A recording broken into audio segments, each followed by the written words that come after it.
வரேன் திரு முதலரசன். அதுக்கு முன்னாடி அதாவது முக்கியமான செய்தி என்னன்னா, கணேஷ் தான் வந்து பாமக கட்சியை சார்ந்தவர். அவர் வந்து பாஜகவோட கூட்டணி கட்சியில இருக்கிறாங்க. அவங்களுக்கு சிபிசிஐடி தமிழ்நாடு அரசு இயந்திரங்கள் மேல சந்தேகம் இருக்கலாம். கடந்த 10 நாட்கள்ல சிறப்பாக அரசு செயல்படுவதனுடைய வெளிப்பாடு தான் இவ்வளவு ஒரு தொடர் நடவடிக்கைகள். அந்த அதுல இப்ப கிணத்துல ஒருத்தன் குளிக்க போகும்போது கயிறு கட்டி நீச்சல் பழகிற மாதிரி சிபிசிஐடி என்ன கட்டுப்பாட்டுல வச்சிருக்கிறதுன்னு சொல்றது அபத்தமான குற்றச்சாட்டை தவிர அரசு அதிகாரிகளையோ அரசுடைய இயந்திரமோ யாருடைய கட்டுப்பாட்டிலையும் கிடையாது.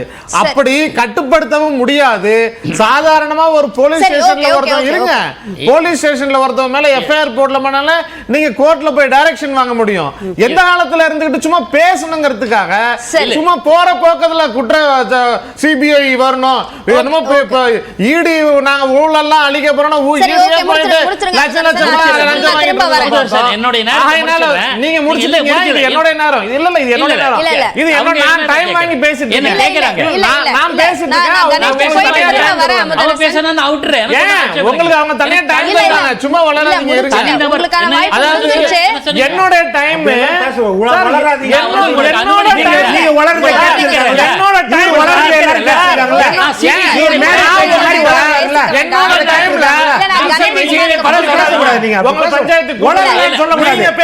எல்லாரும் உரிமை இருக்குது.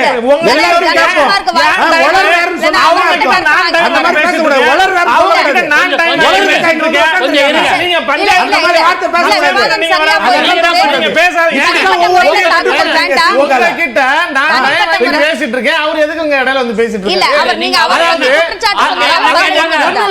பத்திரிகையாளர் போர்வையில, நடுநிலை போர்வையில அரச குறை சொல்றதுக்காக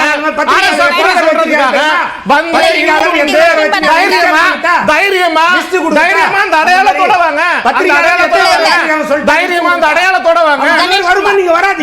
அந்த அடையாளத்தோட பயந்து போய்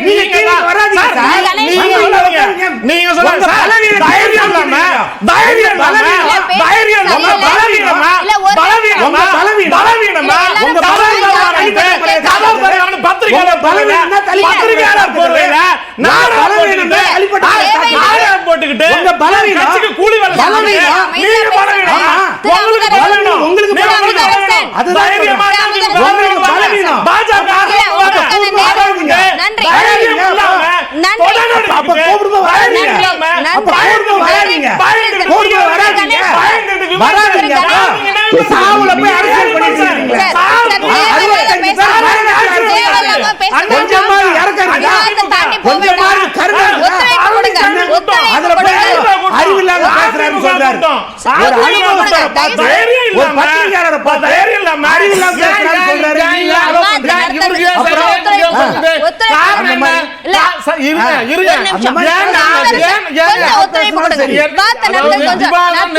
கணேஷ்குமார் ஒரு நிமிஷம் சார், ஒத்துழைப்பு கொடுங்க சார்.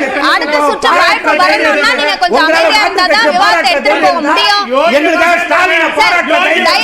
உங்களால பாராட்ட தைரியம் இருக்கா? எதிர்க்கட்சியா எதிர்க்கட்சி இருக்கிறவங்க பாராட்டக்கூடியவர்கள் தமிழ்நாட்டுல சரியா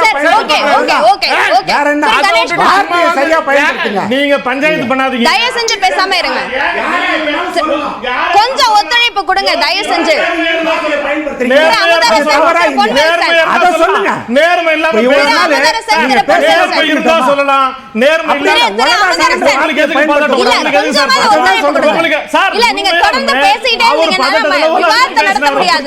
அவங்க எனக்கு டைம் கொடுத்திருக்காங்க. அதுல நான் இல்ல ஒரு 5 நிமிஷம் போயிடுச்சு. கிடையாது. நீங்க பேசுறீங்கன்னு கேட்டுட்டு இருக்கணும் அவசியம் கிடையாது. அவங்க டைம் கொடுத்துருக்காங்க, மக்கள் பார்த்துட்டு இருக்காங்க. அவங்க டைம் எப்படி பயன்படுத்துறீங்க? ஒரு நிமிஷம் சார். திரு கணேஷ்குமார், நீங்க அமைதியா திரு பாக்கி இல்ல திரும்ப மீண்டும் இன்னொரு முடிச்சறேன் ப்ளீஸ். இல்ல நான் பூரண மதவிலக்கு பத்தி பேசணும். நீங்க முடிச்சதுக்கு அப்புறம் அதுல நான் பேசிட்டு இருக்கேன். நீங்க வந்து என்ன ஆஃப் பண்ணீங்க என்ன அர்த்தம்? அது என்ன அர்த்தம்? உங்களுக்கு டைம் கொடுத்தா முடிச்சு எனக்கு பேச விடுங்க. அதாவது என்ன பேச விடுங்க. டிக்னிட்டியோட நடந்துக்கிறேன். அந்த டிக்னிட்டியோட ஓகே ஓகே அவங்க நிறுத்திட்டாங்க. இல்ல இல்ல திரு பாக்கி நான் திரும்ப வரேன். இல்ல நேரம் இல்ல. திரு கணேஷ்குமார், பூரண மதுவிலக்குக்கு இப்ப வாய்ப்பு இல்ல அப்படின்னு சொல்லியிருக்காரு அமைச்சர் அன்புமணி ராமதாஸ். இது வந்து அதிர்ச்சி அளிக்குது அப்படின்னு சொல்றாரு. இந்த பூரண மதுவிலக்கு இப்போதைக்கு கொண்டு வருவதற்கு வாய்ப்பு இல்லை அப்படின்னு சொல்றதை நீங்க எப்படி பாக்குறீங்க? இல்ல, வாய்ப்பு இல்லைன்றதை தாண்டி அவங்களுக்கு மனசு இல்ல, இந்த மக்கள் மீது அக்கறை இல்ல அப்படின்றதுதான் அதை காட்டுகிறதே தவிர வாய்ப்பு இல்லைன்னு சொல்றதை வந்து நாங்க எப்பவுமே ஏற்றுக்கொள்ள மாட்டோம். ஏன்னு சொன்னா இன்னைக்கு நேரத்துல நாங்களாவது ஆட்சிக்கு வராத கட்சி, தொடர்ச்சியாக ஆட்சியில இருந்த கட்சி. அவர்கள் 2016 தேர்தலில் வந்த உடனே முதல் நாள் முதல் கையெழுத்து பூரண மதுவிலக்குன்னு சொன்னாங்களே, அன்னைக்கு வந்து சூழ்நிலை இருந்துருச்சா? இன்னைக்குதான் சூழ்நிலை மாறிடுச்சா? ரெண்டாவது மரியாதைக்குரிய நண்பர் பேசும்போது சிபிசிஐடி நான் சொல்லலையே, இப்ப கொஞ்ச நாளைக்கு முன்னாடி பேசும்போது மரக்காணத்துல நடந்த சம்பவத்தை சிபிசிஐடி தான் விசாரித்தார்கள், அது சிபிசிஐடியோட ஃபெயிலியர்னு நானா சொன்னேன்? நீங்க தானே சொன்னீங்க. அப்ப சிபிசிஐடியோட ஃபெயிலியரின் காரணமாக தான் நாங்க சிபிஐக்கு கேட்கிறோம். சிபிஐக்கு கேட்கிறோம் அப்படின்னு சொன்னதுக்கான விஷயங்கள் என்னவென்று சொன்னால், ஏன் நாங்க அதிகாரி மீது எஃப்ஐஆர் போடுங்க அப்படின்னா, அதிகாரி மீது எஃப்ஐஆர் போட்டு கடுமையான விசாரணை நடக்கட்டும், அப்ப வரும்ல உண்மை வெளியில வரும்ல. எந்த அழுத்தத்தின் பேர்ல அவர் வெளியில வந்து இப்படி சொன்னார், எந்த அழுத்தமும் இல்லையா அவர் மேல நடவடிக்கை எடுங்க. அடுத்தது அவர் ஐஏஎஸ் ஆக கலெக்டராக பணி செய்வதற்கு தகுதி இல்லாத நபர்ன்றது ஆயிடும் இல்லையா? இன்னொரு விஷயம் பேசும்போது மரியாதைக்குரிய காங்கிரஸ் நண்பர் பேசும்போது எடுத்த உடனே நீங்க இதுல பீகார்ல வந்து இத்தனை பேர் செத்துட்டாங்க, மகாராஷ்டிரல செத்துட்டாங்க, உங்க கூட்டணி கட்சி தானே. நான் பேசுவது தமிழ்நாடை பத்தி.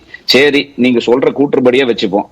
பீகார்ல மகாராஷ்டிரல நடக்கிறது நீ உங்களை கேட்டீங்கன்னா நீங்க என்ன சொல்லுவீங்க? அங்க நடக்கிறது பாசிச ஆட்சி, மோசமான ஆட்சி. அப்ப நீங்க உங்க கூட கம்பேர் பண்றீங்களே, திராவிட மாடல் ஆட்சி சூப்பர் ஆட்சி, வருங்கால வளர்ச்சிக்கான ஆட்சின்னு நான் சொல்றேன், நீங்க சொல்றேன். நீங்க கொண்டு போய் உங்களை மகாராஷ்டிராலையும் பீகார்லயும் சொல்லிட்டு இருக்கிறீங்களே, அப்ப திராவிட மாடல் ஆட்சி நல்ல ஆட்சின்னு சொல்லாதீங்க.